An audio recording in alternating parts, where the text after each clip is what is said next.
Hello. So today I have a special guest, Mike Still. Mike is, and he's going to introduce himself and provide more details, but I believe he is English, British. If I'm not, he'll correct me if I'm wrong. Correct. And he is not only a speaker of Arabic, at least one dialect. And so I want to find out more about learning Arabic, his experience, his recommendations, what to do, what not to do, and so forth. So, Mike, welcome. Thank you very much. Pleasure to be here. Thanks, Steve. Now, could you give us a brief introduction, where you are, your interests, and something about how you got into Arabic? Absolutely. So, yes, I am from the UK. That's where I am now.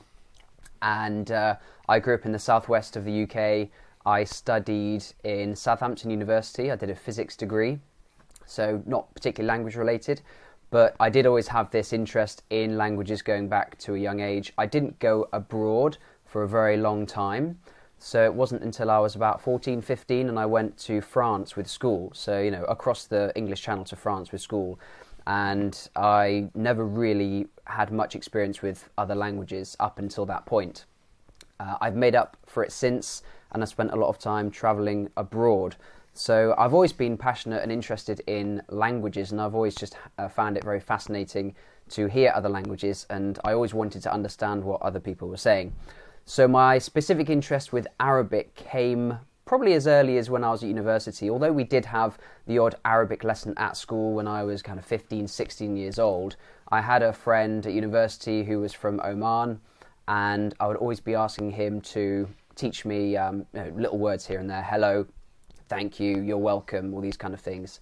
And then it wasn't until I moved abroad with my work, I trained as a teacher, and I found myself living in Kuwait, the Middle East, that I really started to take it even more seriously.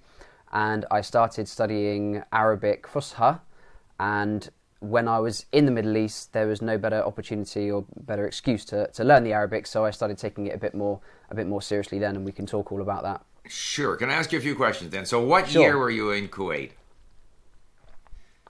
So I moved out to Kuwait in 2016. Okay. I'm pretty sure about it, 2016. Yeah. Okay, so 4 years ago or so. So I'm trying to picture, say, because I'm now interested in Arabic. So if you go to Kuwait, Yes. and you study Fusha, so my question is, how widespread is Fusha, by the way, for non-Arabic keeners, I guess it's not exactly standard Arabic. I get confused. You can qualify. Some people say, well, Fusha is actually the language of the Quran, or it's not standard Arabic, or whatever. Call it modern standard Arabic, and you can explain the differences. Yeah. But so how common is that in Kuwait? If you're learning that at school and your teachers are teaching you Fusha, what is the opportunity then to use that in Kuwait with people who live there? That's a good question. The short answer is not at all common, and this is we're kind of hitting the nail on the head here with one of, I guess, the barriers or the struggles with learning Arabic, because Kuwaiti dialect is very different from the MSA. Yeah, and I agree with you. We should really call it modern standard Arabic. Fusha, I get in trouble as well, and if you're watching this, please bear in mind that you're listening to two non-natives try and explain Arabic, and we're kind of in the learning process ourselves. So right. I've always lumped Fusha and modern standard Arabic in the same kind of group, but there are subtle differences. So we'll continue referring it to as kind of the formal modern standard Arabic and then colloquial. So out in Kuwait is a mixed bag of so many people. Only 1/3 of the population is Kuwaiti. There's loads of Brits, Americans, Indians, people from all over the world who go and work there. And everyone, well, not everyone, but a lot of people try and learn a bit of Arabic. So in my experience, my most common, test subjects for practicing my Arabic were my students, to be honest. And of course, they were from not just Kuwait, but from Egypt, from all over the Middle East, Syria, well, that's what I was thinking other too. Gulf I mean, countries, Kuwait, Saudi. So there was a real mix there. That's what I was going to say. There, it wouldn't just be foreigners. As in non-Arabic foreigners, you'd have Palestinians, you'd have Egyptians, people going there to work because they got money and they need the workforce. That's exactly right. Those other Arabs, then they will learn the Kuwaiti language, or how do they communicate? Well, the rule at school, because I taught in a British school, was that they should speak English. But Right. they would communicate typically in, I guess, what would be a mixed bag of Egyptian Arabic, Gulf Arabic, but more common than not, because the English levels of all the students was pretty high, the common language was English. So Right. I would kind of bounce things off my students and say, أنا لا أريد أن أتكلم اللغة العربية لأن يعني أنا أدرس وأفضل أن أتكلم اللغة الإنجليزية. And they would say, sir, we don't say that. And that sounds really stupid. And I would have a laugh with them. And gradually, bit by bit, I would then piece together the slang, the colloquial, the Kuwaiti slang, Right. Lahja Kuwaitiya, and kind of try and... It's almost like you're learning two languages parallel to one another, Right. kind of at the same but time. let's just stop ourselves there. It's Yeah. it's not really slang. Like, it's a language. I Yeah. studied Mandarin in Hong Kong, and nobody spoke Mandarin in 1968. It was all Cantonese. But Cantonese is a language. It's not just a slang. Lebanese, they have a language. Although the written form is the standard Arabic, right? So it's again, but that's similar to Chinese. The written form is the same, regardless of whether it's Shanghainese, Cantonese, or whatever. So Yep. you're there, you're learning. You're presumably going to a language school for your Arabic. Yes, yeah, there was a They language are- school that was organised Yeah. as part of the school, yeah. Oh, I see. As part of the school. And did a lot of the teachers take Arabic? A Uh, lot of the English teachers. probably 5%, small amount, really? small Yeah. amount, yeah. Most people just want to go and teach and do the work and then go to the health Right. club and etc. So if you're in Kuwait and you're learning modern standard Arabic, at least the television is in modern standard Arabic, or some of the programs and the radio. Is That's that correct? correct. Yes. Right. So just to explain to people, like, so would all of the radio, television, and newspapers, in other words, all the media would be in standard Arabic, and people speak to each other in whatever regional language they're most comfortable with. Is that the situation? Pretty much, yes. So I would listen to a radio station called Marina FM, and I think it was like 888 frequency or something. I guess that would be Right. like long wave. And the general rule is, yes, that in the media, whether it's news or newspapers, they speak and write the modern standard Arabic, the formal Arabic. Now, the difficulty comes when you're a news broadcaster or an entertainment station and you're having phone-ins with Kuwaitis. And then you get the DJ, I guess the DJ sounds old-fashioned now, but you get the DJ Right. talking to the person who's calling in, whoever's presenting the show, and because they're just two Kuwaitis talking, you hear some of the colloquialisms, and then they Right. come back in. So I was hearing bits of that. So it's a slightly... It is on a scale between the formal, and then the slightly less formal. And then, of course, that goes down to in the Kuwaiti family. And I have a few Kuwaiti friends, and they invited me to their house, and to hear them speak within themselves, that's kind of at the far colloquial end. So it's a bit of a scale, but yeah, the media is in the MSA, and then Right. when you go down to just family and friends, yeah, it'd be totally, pretty much a different language, yeah. But then to add to the sort of schizophrenic nature of the Arabic language, presumably, soap operas and dramas and, those kinds of programs on television, not the news or, serious discussions, but sort of entertainment, sitcoms or whatever, a lot of them would be in Egyptian or Lebanese Arabic, right? Yeah, Or is there local again, Kuwaiti production? no, there are Kuwaiti dramas, and they're probably only watched by a few 100,000 people, so they're kind of low budget, but they would then be presented in the Kuwaiti dialect. Right. So it really is a minefield to try But and don't they distinguish. also? Yeah, but don't they also watch a lot of Egyptian and Lebanese productions as well? Or not so much? Probably, but in my experience, having dealt with the thing is, the English language level is pretty high in Kuwait, and I would say, I mean, this is a guess, and maybe the Kuwaitis watching this can confirm or deny in the comments, but I would guess that most Kuwaitis would watch like American shows, YouTube, Netflix, or Kuwaiti. I'm sure there are some that would watch Egyptian shows because Egyptians are kind of like the entertainment center of the Middle East, from what I understand, with the Disney films, Right. etc. But there's a lot of American stuff being watched, and the English levels are pretty high, so they tend to watch that. Yeah. Okay, now let's move along. What when you started into Arabic, what were what are the difficulties? Were you concerned at one point that you wouldn't be able to overcome these difficulties, and how did you overcome them?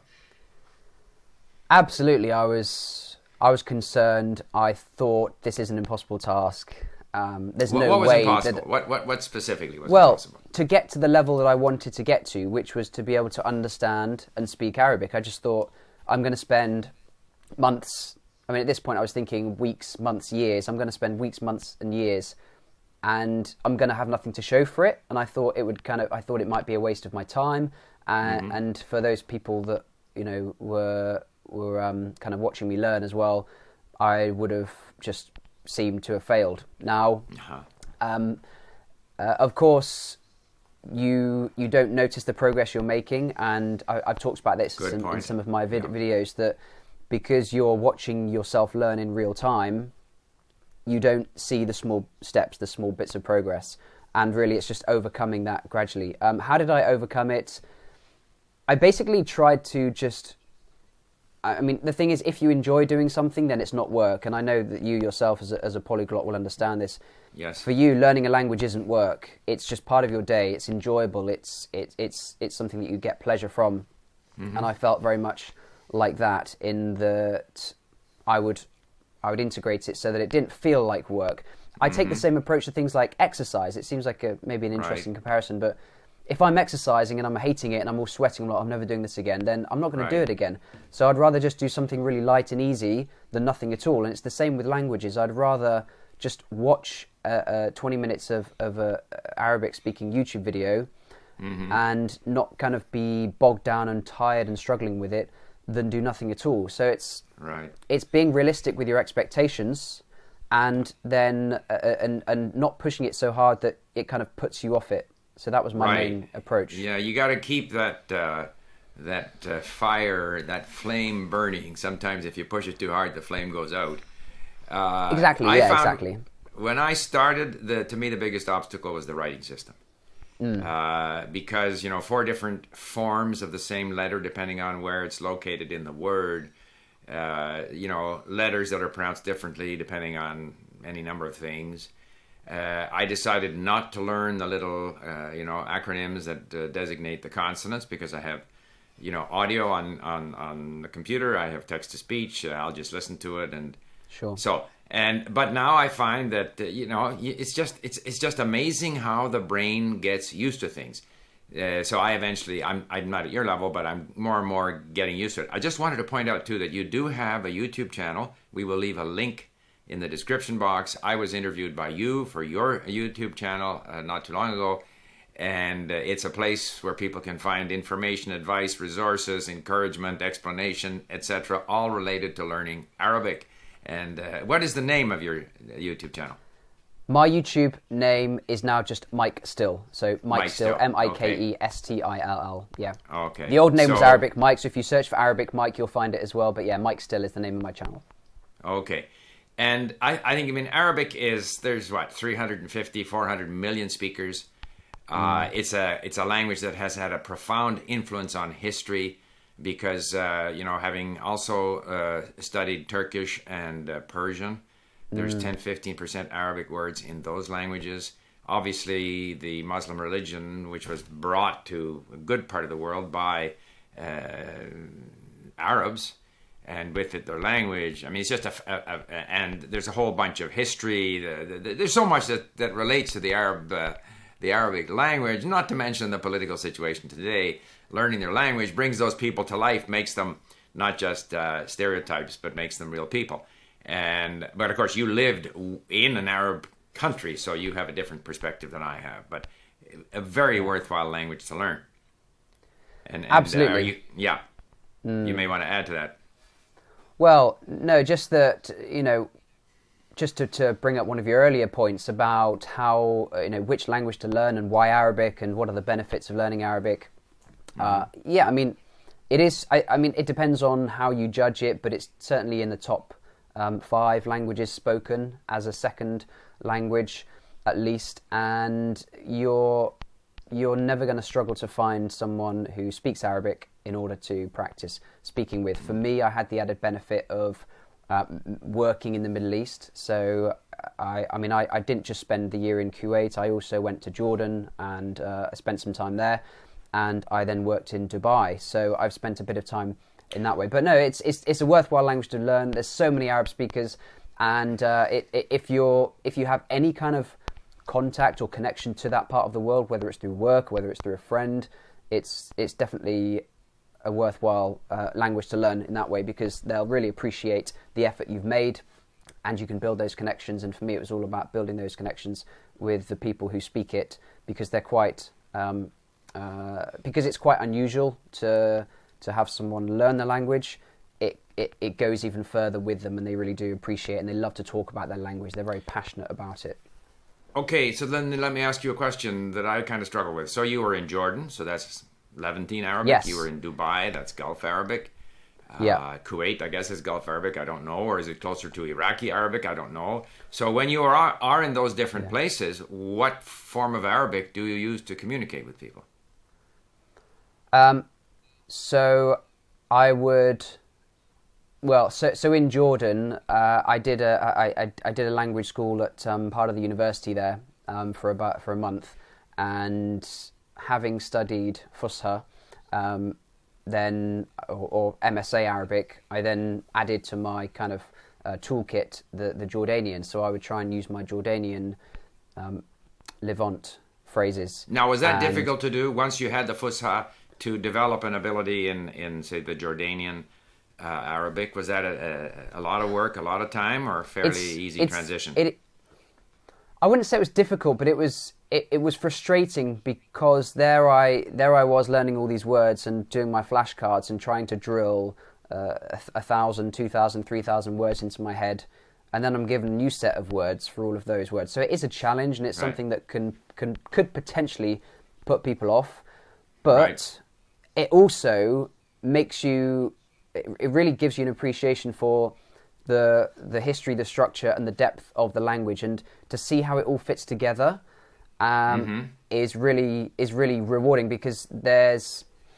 I mean, I wish I could think of some examples off the cuff, but there are so many words which, of course, originate from the standard Arabic and then have been borrowed from here, there, and then have been slightly translated into this meaning. Right. And to see that all come together. It's a challenge, but it's fascinating if you are interested in languages. So there's no better language to learn, from my perspective, than the Arabic, in how deep you can go with it. I must say that my brief exposure to Levantine Arabic, Egyptian Arabic, I can see how it connects to standard Arabic. So, like, I haven't done a lot, but instead of saying kathira, they say katira. Like, they seem to, compress a lot of these words, and they have shui, and they have all kinds of other words there.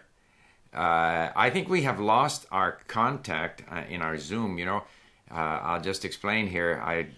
We were communicating via the internet, via Zoom. Here we are. We're back. Okay. We're back, So yes. but we're actually talking to our iPhones. Maybe we should end it there. Maybe we should try. Now, I've been doing a lot of Persian, so my Arabic is very, very rusty. But I think people would be very disappointed if we didn't at least try. نحاول أن أتحدث في اللغة العربية في النهاية. أنا أتفق معك. نعم يلا. أعتقد أن اللغة العربية هي جيد جدا. هي how would you say? I've totally forgotten. ثقافة, تاريخ, كثيرا من I've forgotten everything. Dalil, how to say reasons for learning it? Dalil. أسباب. نعم. بالنسبة لي هي it's very interesting. I've forgotten. I was doing better before. I've been away from it. But you can talk. Say something to the audience in Arabic. يلا أريد أن أقول شكرا لك ستيف. أنا دائما أحب أن أستمتع أن أتكلم اللغة العربية وأحب أن أتكلم عن اللغة العربية معك ومع شخص آخر هو يدرس اللغات. ونعم اللغة العربية جميلة. جميلة. الحين يعني نعم جميلة جدا. والحين أنا أسكن في بريطانيا، وسكنت في آسيا وفي الكويت. وفي بريطانيا إذا سكنت في بريطانيا أو أمريكا أو كندا أو البلد حيث يتكلم اللغة الإنجليزية، أنتم تستطيعون أن تدرس اللغة العربية بدون مشكلة. أنتم تستطيعون أن تسمعون باللغة العربية وتشوفون البرنامج نتفليكس أو يوتيوب يعني باللغة العربية. وإذا أنتم تسكنون في أمريكا، كندا، بريطانيا، أنتم تستطيع أن تدرس اللغة العربية. وأنا الحين أنا أستطيع أن أدرس أيضا يعني. So wherever you are in the world, you can find resources and you can just do it bit by bit and keep up the studying. But نعم أحب اللغة العربية and أتمنى أن هذا الفيديو مفيدة. أعتقد أن فيديو بالطبع مفيدة. أنا يعيش في فانكوفر، ليس فرصة كثيرا للتكلم في اللغة العربية، ولكن عندي يمكن أن تسمع بودكاست ليس كل يوم، لأنني أنا يتعلم أدرس اللغة العربية في نفس الوقت أدرس اللغة الفارسية. أيضا أحب اللغة العربية، ولكن للأسف ليس فرصة التحدث. So, with that, now we've lost Mike again, because that's why we do these on our smartphones, so we've just gone dead, when the unfortunately, internet connection is not so good. I'm still waiting for it to come back. We've lost it entirely. I'm going to end it here. I think we had everything. He said what he wanted to say. I thank Mike very much. And I will stop it here, and I apologize for my rusty Arabic. I haven't spoken for a while. I think if I got back into it, I would improve fairly quickly because I do a lot of listening. But there you have it. Bye for now.